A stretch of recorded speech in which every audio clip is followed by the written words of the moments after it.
Hi friends, Siva Ayali சீரியலை பற்றி தான் நம்ம இந்த வீடியோக்குள்ளே நம்ம பார்க்க போகிறோம். வாங்க நம்ம வீடியோக்குள்ளே போகலாம்.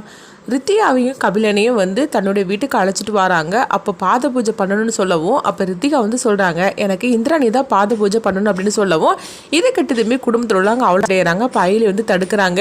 இந்த பாத பூஜையை கண்டிப்பாக நீங்கள் செய்து தான் தீரணுமா, அப்படின்னா அது நீங்கள் செய்யக்கூடாது, என்ன இருந்தாலும் சரிதான், ரித்திகாவோட வயசில் மூத்தவங்க நீங்கள் அப்படின்னு சொல்லவும், உடனே இந்திராணி வீட்லேயே சொல்கிறாங்க, ஆமாம் நீ சொல்கிறது கரெக்டு தான், என்ன இருந்தாலும் சரிதான், ரித்திகாவோட வயசில் மூத்தவ நீ, அதனால் நீ இந்த பாத பூஜையை பண்ணக்கூடாது அப்படிங்கும்போது இதை கண்டிப்பாக பண்ணணுமான்னு சொல்லி கேட்கவும், உடனே இந்திராணி சொல்கிறாங்க, இதெல்லாம் நம்மளா வச்சுக்கிட்ட சடங்குகள் தான், அதனால காலத்துக்கு ஏற்ற மாதிரிக்கு நம்ம மாறிக்கிட்டாலும் ஒன்றும் பிரச்சனை கிடையாது அப்படின்னு சொல்லவும், இதை கெட்டதுமே அயலி சந்தோஷப்பட்டுட்டு இருக்கிறாங்க. அப்படின்னா என்ன, நீங்கள் ஆரத்தி மட்டும் எடுத்து கூட்டிகிட்டு போங்க அப்படின்னு சொல்லவும், இது இப்படி சொன்னதுமே ரித்திகா அப்படியே அயலியை பார்த்து முறைச்சிட்டு இருக்கிறாங்க. எப்படியாவது இந்திராணியை தன்னுடைய காலில் விழ வச்சிடலான்னு சொல்லி நினச்சோம்னா, இந்த அயலி இப்படி தடுத்துட்டாள் அப்படின்னு சொல்லிட்டு எரிச்சலோடு இருக்கவும், அடுத்து பார்த்தோம்னா கபிலனுக்கும் ரித்தியாவுக்கும் ஆரத்தி எடுத்து இந்திராணியை வீட்டுக்குள்ளே அழைச்சிட்டு போறாங்க. அடுத்தது விளக்கேத்து அப்படின்னு சொல்லும் போது, அப்ப விளக்கேற்றதுக்காக ரித்திகா போறாங்க. ஆனா தீப்பெட்டியில் தீக்குச்சியை உரசுறாங்க. அது நெருப்பு பிடிக்கவே மாட்டேங்குது. இதனால ஜமுனா செல்லம்மா எல்லாருமே அதிர்ச்சி அடைகிறாங்க. உடனே அவங்க தேவநாயகி கேட்டுட்டு இருக்கிறாங்க, என்னது வீட்டில் நீ வேலையே செஞ்சது கிடையாது அப்படிங்கவும், அப்போ இந்திரனையே கேட்டுட்டு இருக்கிறாங்க, ஆமாம் நீ வீட்டில் இந்த மாதிரிக்கெல்லாம் விளக்கத்தினதே கிடையாது அப்படின்னு சொல்லி கேட்டுட்டு இருக்கவும், உடனே ரித்திகா சொல்கிறாங்க, நான் எங்கள் வீட்டில் விளக்கெல்லாம் நான் ஏற்றிருக்க தான் செய்தேன், ஆனால் இங்கே தான் ஒரு பேட் வைப்ரேஷனாக இருக்குது, அதனால தான் இந்த மாதிரிக்கு விளக்கு எரிய மாட்டுக்கு அப்படிங்கவும், உடனே இந்திராணிக்கு கோவம் வந்துடுது, நீ யாரை பற்றி இப்படி சொல்லிட்டு இருந்த, அப்போ எங்களை பற்றி தான் இப்படி சொல்லிட்டு இருக்கிறே, என்ன இங்கே இருக்கிறது நாங்களும் உங்கள் குடும்பம் மட்டும்தான், அப்போ நீ யார் அப்படி சொன்ன அப்படிங்கவும், ரித்திகா உடனே முறைச்சு பார்த்துட்டு இருக்கும்போது, அப்போ ஜமுனா எப்படியோ சொல்லி சமாளிச்சுட்டு இருக்கிறாங்க. நீங்கள் கோவப்படாதீங்க ரித்திகா, நீ விளக்கேத்து அப்படின்னு சொல்லிட்டு இருக்கும்போது இப்போ அயலி வராங்க. தீப்பெட்டியிலே தீக்குச்சியை உரசி கொடுக்கவும், நெருப்பு பிடிச்சிருது, இந்த குச்சை பிடிச்சிட்டு நீ அதாவது விளக்கேத்து அப்படின்னு சொல்லி கொடுக்கவும், அப்போ ரித்திகா விளக்கேத்தாமல் நின்றுக்கிட்டே இருக்கும்போது, அப்போ அவங்க விளக்கு கிட்ட அந்த குச்சை வச்சுட்டு இருக்கவும், டக்குன்னு விளக்கில் அதாவது தீபம் எரிய ஆரம்பிச்சிருது.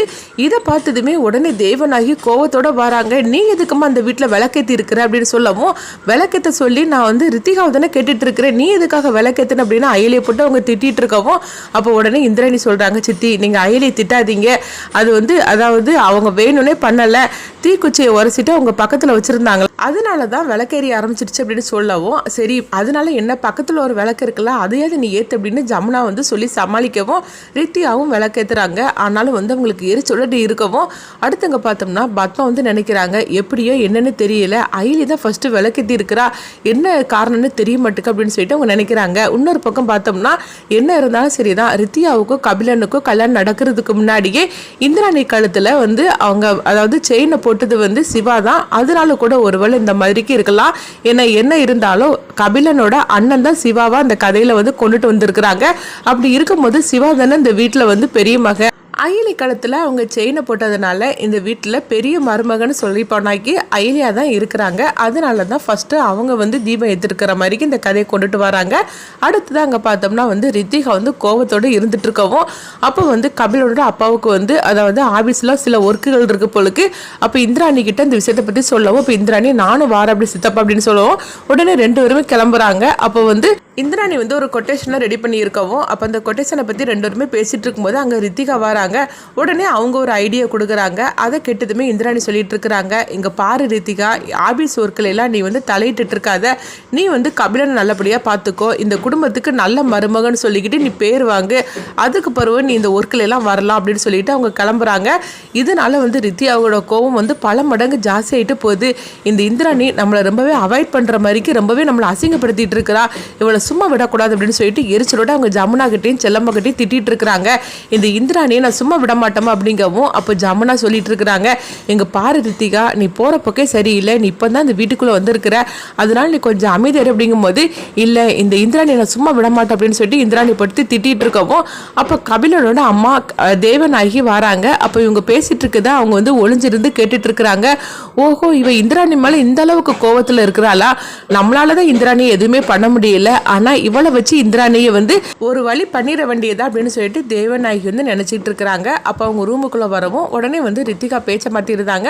அப்போ கபிலனும் வராங்க. உடனே வந்து அவங்க தெய்வநாயகி வந்து சொல்லிட்டு இருக்கிறாங்க, இங்கே பாருங்கள் சில சடங்குகள்லாம் இருக்குது, அதனால 2 பேரும் ரெடி ஆகிட்டு வந்துருங்க அப்படிங்கவும் உடனே 2 பேரும் சரி அப்படிங்கிறாங்க. அப்போ வந்து ரித்திகா வந்து கபிலன்ட்டு சொல்லிட்டு இருக்கிறாங்க, இங்கே பாருங்கள் உங்கள் அக்கா செய்யக்கூடிய வேலை எனக்கு கொஞ்சம் கூட பிடிக்கல, ரொம்ப ஓவராக தான் பண்ணிட்டு இருக்காங்க அப்படின்னு சொல்லிட்டு இருக்கும்போதே கபிலனுக்கு வந்து வர்மா வந்து ஃபோன் பண்ணவும் ரித்திகா பாட்டு பேசிகிட்டு இருக்கிறாங்க. கபிலன் பார்க்க அவங்க போயிடவும் உடனே ரித்திகா திரும்பி பார்க்குறாங்க, நீங்கள் கூட என் பேச்சை கேட்காம போயிட்டீங்களா அப்படின்னு சொல்லிட்டு ரித்திகா வந்து எரிச்சல் அடையவும் கபிலன் வந்து வர்மா கிட்ட பேசுகிறாங்க. இப்போ வர்மா சொல்கிறாங்க, எங்கே பாரு கபிலா, அதாவது ப்ரூஸ்லி வந்து அங்கே சிக்கிட்டான், அவன் மட்டும் இப்போ வந்து நம்மளை பற்றின உண்மையை சொன்னாக்கி அடுத்த இது நீயாக தான் இருக்கும், உங்கள் பாரு, அது மட்டும் இல்லாமல் உங்கள் வீட்டில் அந்த பொருள் வேறு இருக்குது, நீ மட்டும் என்னை மாட்டி விட்டுன்னு சொல்லி நினச்சேன்னு வச்சுக்கையே, அதுக்கப்புறமா உங்கள் வீட்டில் தான் அந்த பொருள் இருக்குதுன்னு சொல்லிக்கிட்டு நான் வந்து ஒன்றை மாட்டி விட்டுட்டு போயிடுவேன் அப்படின்னு சொல்லவும் இது கேட்டதுமே கபிலன் அதிர்ச்சி அடைகிறாங்க.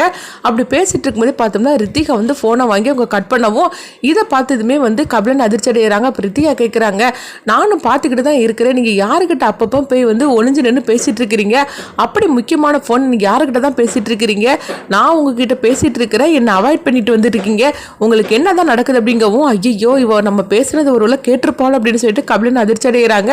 அதெல்லாம் ஒன்றும் இல்லை, என்னுடைய ஃப்ரெண்டு தான் பேசுனா அப்படிங்கவும் அவனால் கல்யாணத்துக்கு வர முடியல, அதனால தான் என்கிட்ட வந்து பேசிகிட்டு இருந்தேன் அப்படிங்கும்போது உங்களுக்கு நான் முக்கியமா இல்லைன்னா உங்கள் ஃப்ரெண்டு முக்கியமா அப்படின்னு சொல்லி கேட்கவும் என்ன கண்ணுக்குட்டி இந்த மாதிரிலாம் நீ சொல்லிட்டு இருக்கிற, எனக்கு நீ தாண்டா இப்போ முக்கியம் அப்படின்னு சொல்லும் போது எங்க பாருங்க இன்னும் இந்த வீட்டில் என்னென்ன எப்படி எப்படி இருக்கணும்னு சொல்லிக்கிட்டு நான் முடிவு எடுப்பேன், அதுபடி தான் எல்லாருமே நடக்கணும் அப்படிங்கவும் உடனே வந்து கபிலன்னு சொல்றாங்க, எங்க பாரு ரித்திகா, நீ இப்போ தான் இந்த வீட்டுக்குள்ளே வந்திருக்கிற, இந்த வீட்டை பொறுத்த வரைக்கும் எல்லாமே அக்கா தான், அக்கா எடுக்கிற முடிவுக்கு தான் நாங்கள் எல்லாருமே கட்டுப்படுவோம், அவங்கள நீ புரிஞ்சுக்கோ, அவங்க ரொம்பவே நல்லவங்க, அவங்கள நம்ம புரிஞ்சுக்கிட்டாக்கி நம்மளுக்கு என்னென்ன தேவையோ அது எல்லாமே அவங்க செஞ்சு கொடுப்பாங்க, ஆனால் அக்காவை எதிர்த்து மட்டும் நீ பேசிடாத, அப்படி மட்டும் பேசிட்டாக்கி அக்காவுக்கு சுத்தமாக பிடிக்காது அப்படின்னு சொல்லிட்டு இருக்கவும் என்ன பேசிகிட்டு இருக்கிறீங்க அப்படின்னு சொல்லிட்டு ரித்திகா வந்து ரொம்பவே கோவத்தோடு பேசிகிட்டு இருக்கிறாங்க. அடுத்துங்க பார்த்தோம்னா வந்து அயலியை தான் காட்டுறாங்க. அயலி வந்து சிவாவுக்கு ஃபோன் பண்ணுறாங்க. அப்போ சிவா வந்து அழுதுகிட்டே இருக்கிறாங்க, எங்கள் அப்பாவை பார்த்து என்னால் பேச முடியலையே அப்படின்னு சொல்லிட்டு இருக்கவும் உடனே வந்து அயலி சொல்கிறாங்க, இங்கே பாரு சிவா, நீ வந்து அவசரப்படுறாத, நம்ம நாளைக்கு உங்கள் அப்பாவை சந்திக்கல அப்படிங்கும்போது இல்லை நான் போய் சந்திக்க போகிறேன் அப்படிங்கிறாங்க. இங்கே பாருங்கள் சீனியர், நான் வரதுக்கு முன்னாடி நீங்கள் போயிடாதீங்க, நம்ம 2 பேருமே சேர்ந்து போகலாம் அப்படின்னு சொல்லிட்டு இருக்கிறாங்க. அப்போ சிவாவும் சரி அப்படிங்கிறாங்க. ஆனாலும் அயலிக்கு வந்து ஒரே குழப்பமாக இருக்குது, சிவா வந்து ரொம்பவே அவசரப்பட்டுட்டு இருக்கிறாரு, அவர் மட்டும் இப்போ எடுத்தோம் கவுத்தோன்னு சொல்லிக்கிட்டு அவங்க அப்பாட்ட போய் எல்லா விஷயத்தையும் சொன்னாருன்னா கண்டிப்பாக வந்து அவர் வந்து ஒத்துக்க மாட்டார், அது மட்டும் இல்லாமல் வேறு மாதிரிக்கு கதை பெயரக்கூடாது, நம்ம அதனால தான் அவர்கிட்ட பொறுமையாக இருக்க சொல்கிறோம், ஆனால் எனக்கு என்னமோ அவர் வந்து இப்படி அழுகிறத பார்த்தாக்கி ஒரு பொறுமையாக இருக்கிற மாதிரிக்கு தெரியல அப்படின்னு சொல்லிட்டு அயலி நினச்சிட்டு இருக்கிறாங்க. அப்போ அயலி வந்து பத்மா கிட்ட சொல்கிறாங்க, பாட்டி நம்ம அங்கேருந்து போகலாம் அப்படி பாட்டி அப்படிங்கும்போது என்ன அயலி அதுக்குள்ளே கிளம்பலான்னு சொல்லிட்டு இருக்கிற, அவங்க 2 பேருக்கும் ஏதோ சடங்குகள்லாம் இருக்குதா, அது முடிச்சதுக்கு அப்புறமா நம்ம கிளம்பலாம் அப்படிங்கும்போது அப்போ அயலி வந்து ரொம்பவே பதட்டமாக இருந்துட்டு இருக்கிறாங்க. அங்கே வந்து சீனியர் என்ன பண்ணிட்டு இருக்காரோ தெரியல, அழுதுட்டு வேற இருந்துறாரு.